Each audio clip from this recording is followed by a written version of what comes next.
Okay, well, the rest of the world talks about all the things that are happening, like the fire in LA and the terrorist attacks in New Orleans and Las Vegas and the drones and this, that, and the other thing, and the impending annexation of Greenland and all this stuff that just seems, I mean, I'm not saying these aren't real stories, but I just don't want to get caught up in all that business. I've settled in on my own little thing here. It's something that it's a little story, but it's something that for whatever reason has captured my interest. And I don't exactly know where it's all leading right now. And it might be just a dead end. It might not lead anywhere ultimately, but I'm interested in, for whatever reason, I'm interested in seeing what shakes out. I don't know if something, like, I guess some people would say something didn't seem right from the start, and I'm not saying that. I don't want to go, that seems like going out on too much of a limb with this story concerning Aubrey Plaza and the death of her husband, as you see them there together. Jeff Baina, I'm guessing that's how you pronounce it. Jeff Baina. I'm just going to say Jeff Baina, and please forgive me if my pronunciation is wrong, because I've never heard his name spoken before. So Aubrey Plaza, you might know if you watch TV and movies and such. I didn't know a bunch of things that she was in. I didn't know that she had, I mean, I knew that she had this sort of persona as a sort of dark, gothy gal or whatever. I thought that was mostly in fun, mostly in jest, or I don't know, maybe not in jest, but it was like sort of part of a mostly comic persona. Just her being this sort of goth, antisocial sort of character a lot of the time. Mostly with a comedic edge or comedic resonance. But sometimes I guess less so. Anyhow, it's been pointed out, or I've seen a few videos and watched a few things that have talked about how she has some interest in or some connection with being a witch, quote unquote. I don't want to just take that and run with it. There were some skits that she was in where she was a witch, and a bunch of other actresses were witches. And, I know this is Hollywood. I'm not naive about Hollywood. Okay. It's not that I guess I am naive in the sense that I'm not there. I'm not in the middle of it. I haven't experienced the dark things, firsthand, but I'm aware enough to know that it's a cesspit. It's a dark place. And, so maybe there's something to her being, maybe she's a serious witch, or maybe she just sort of dabbles in like witchy sort of aesthetics, in a less serious way. But it's there. It's something to pay attention to, and it's worthwhile. It's a worthy thing to discuss if you're inclined to discuss it. But there's that I think needs to be mentioned. There's also the fact that let me see if I can find this. Okay, so there's also this, and I don't know whether this is fair. Again, I want to tread really carefully with all of this, but this is an article from the New York Post Uh, Aubrey Plaza appeared to be in good spirits shortly before her husband, Jeff Baina's tragic death. The actress went to the New York Knicks game at Madison Square Garden, New York City, on Wednesday, January 1st, 2 days before the day that Baina allegedly hanged himself. She was joined by comedian Jared Carmichael. Now, this picture has been commented on by some are, well, first of all, I should say, this Jared Carmichael character is gay, apparently. He's someone who's openly gay. But some have said, I don't care what he calls himself. This picture doesn't look good. And I would say, again, I'm wanting to tread carefully here and not be, not cast aspersions. But this is January 1st, 2 days before her husband hangs himself in Los Angeles. She's in New York on January 1st hanging out with this guy who, okay, these pictures, again, this guy is supposedly gay, so, maybe they're just pals. I mean, I don't know. The pair laughed and smiled together as they watched the basketball game from the front row. Carmichael, who's openly gay, wrapped his arm around the actress. Okay, so that happened 2 days before the alleged suicide. Okay. Now,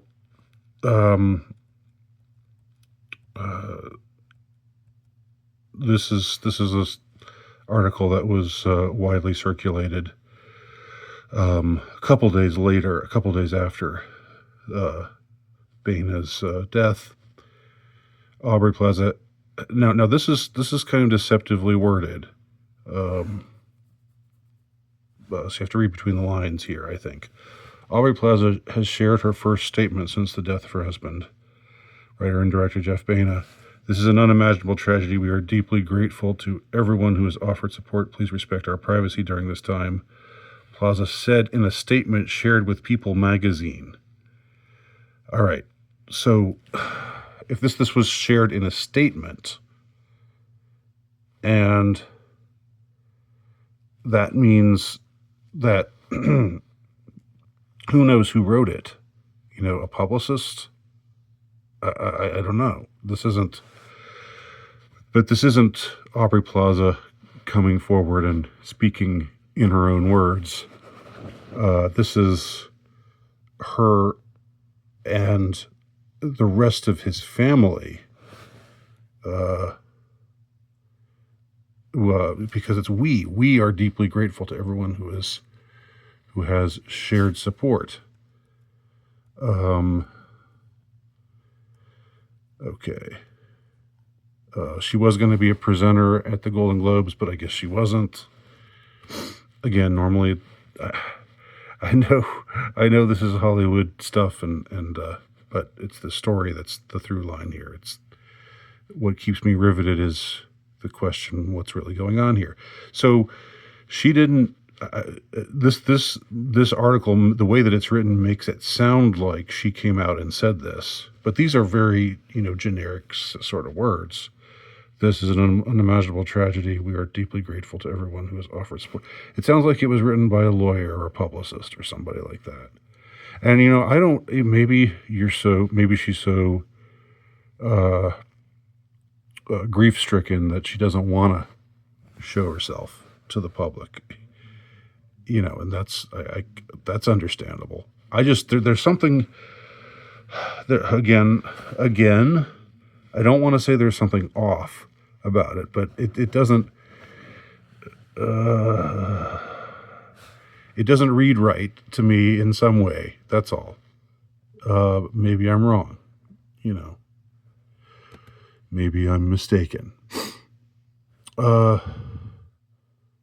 So the Knicks game pictures with this other guy who's gay. The statement, the sort of impersonal statement, which is supposedly it's written. The article makes it sound like it comes from her, but it's actually her and the rest of his family. And then, okay, then we got this. Now this is the thing of real substance with regard to this story. Now, one of you, Ivana, that's the handle of, I don't know who it is. I don't know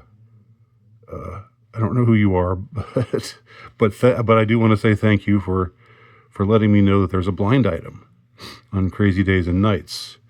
Now, I only know about Crazy Days and Nights because it had been previously referred to a lot by Jamie Deluxe. Sorry, I was blanking on his name, who came out with a lot of useful and important videos over the last few years, exposing certain things that were going on with certain celebrities and certain people in the political elite and the entertainment industry and so forth. So he made reference to a lot of what are called blind items. These are things that are posted at this site called Crazy Days and Nights, anonymously by people who have some connection with, entertainment and think that something maybe isn't right, but they don't want to, go on the record, publicly about it. So they instead write these blind items where they don't identify anybody, but they just say, they give you certain clues. Now, this blind item is definitely sounds like it's referring to the situation at hand. So it reads, and this was published on January 5th, it's possible there is zero connection and is just a sad coincidence that the filmmaker married to his collaborator actress and the man who financed multiple projects of the filmmakers and actresses are dead within days of each other. The film finance guy who lives in the money laundering country has had his company under investigation since last year. This is the first I've heard about a finance guy being dead.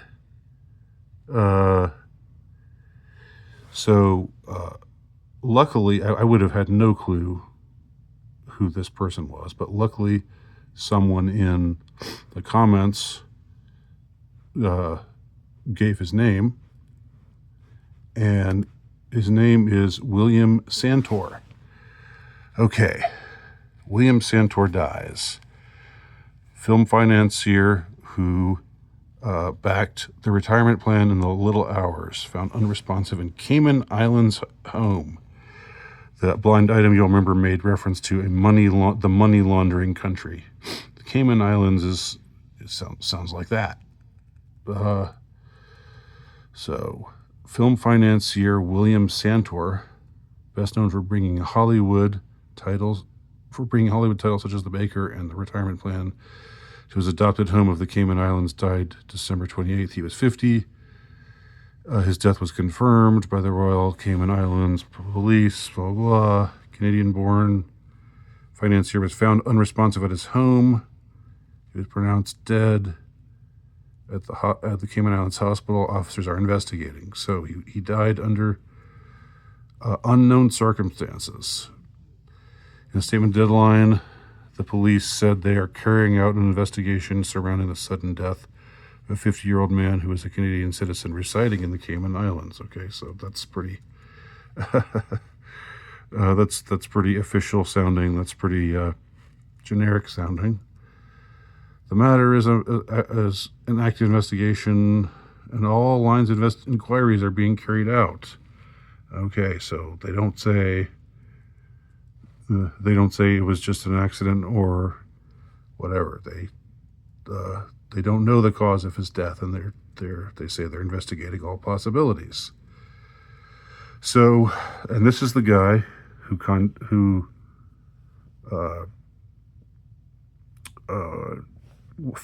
co-founded this company called Productivity Media, alongside producers, blah blah blah and blah blah blah. We don't need to bog down with names. It backed The Little Hours, starring Alison Brie, and that The Little Hours is also that also featured Aubrey Plaza, and also was directed by Jeff Baena. And Black Bear, which featured Aubrey Plaza. I don't know whether Jeff Baena directed that one or not, but he directed several movies, some of which featured Alison Brie, and many of which featured his girlfriend, then his wife, Aubrey Plaza.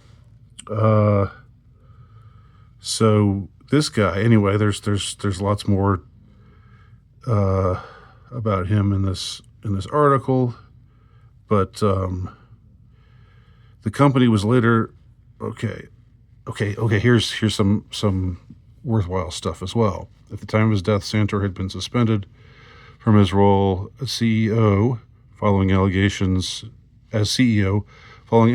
of financial mismanagement, first reported by The Hollywood Reporter. According to that report, Productivity Media had placed Santor on a temporary leave of absence while an auditor was brought in to check its books and review loans. All right, what does that suggest? Man was put on leave, suspected of financial impropriety, co-founder of this company, which financed a lot of the movies that Aubrey Plaza was in and that Jeff Baena directed. He dies under unknown circumstances at the age of 50 in the Cayman Islands on December 28th of 2024. And then 6 days later, Aubrey Plaza's husband, Jeff Baena, dies in Hollywood of an apparent suicide. Okay, so a lot of different pieces here. I don't know what it all means, and these could just be disconnected, and but I would feel so much more comfortable with this whole story if any of these aspects of it were different. I have to be honest. If there wasn't footage of Aubrey Plaza on the other side of the country hanging out with a guy, even if it's a gay guy, and with his arm around her at a Knicks game 2 days before her husband's death, if her husband is going through stuff, which he must be going through stuff if he's going to kill himself 2 days later, why are you on the other side of the country hanging out with another guy? I'm sorry if that sounds like I'm being judgmental, but it's not. It's just, it rubs me wrong. Okay. It might just be that I don't know all the facts. In fact, I'm sure I don't know all the facts, but still, I'm just being honest. If there had been something more personal from her said about this, about her husband's apparent suicide, I'd be more comfortable. If this man who was the financier of several of their movies hadn't died under strange circumstances just a few days earlier after being suspected of financial improprieties, again, I would be more inclined to just think that we're being given the whole truth. But all of these things, all of these little facts taken together, makes me think that there's more to the story. What do y'all think? Let me me know below.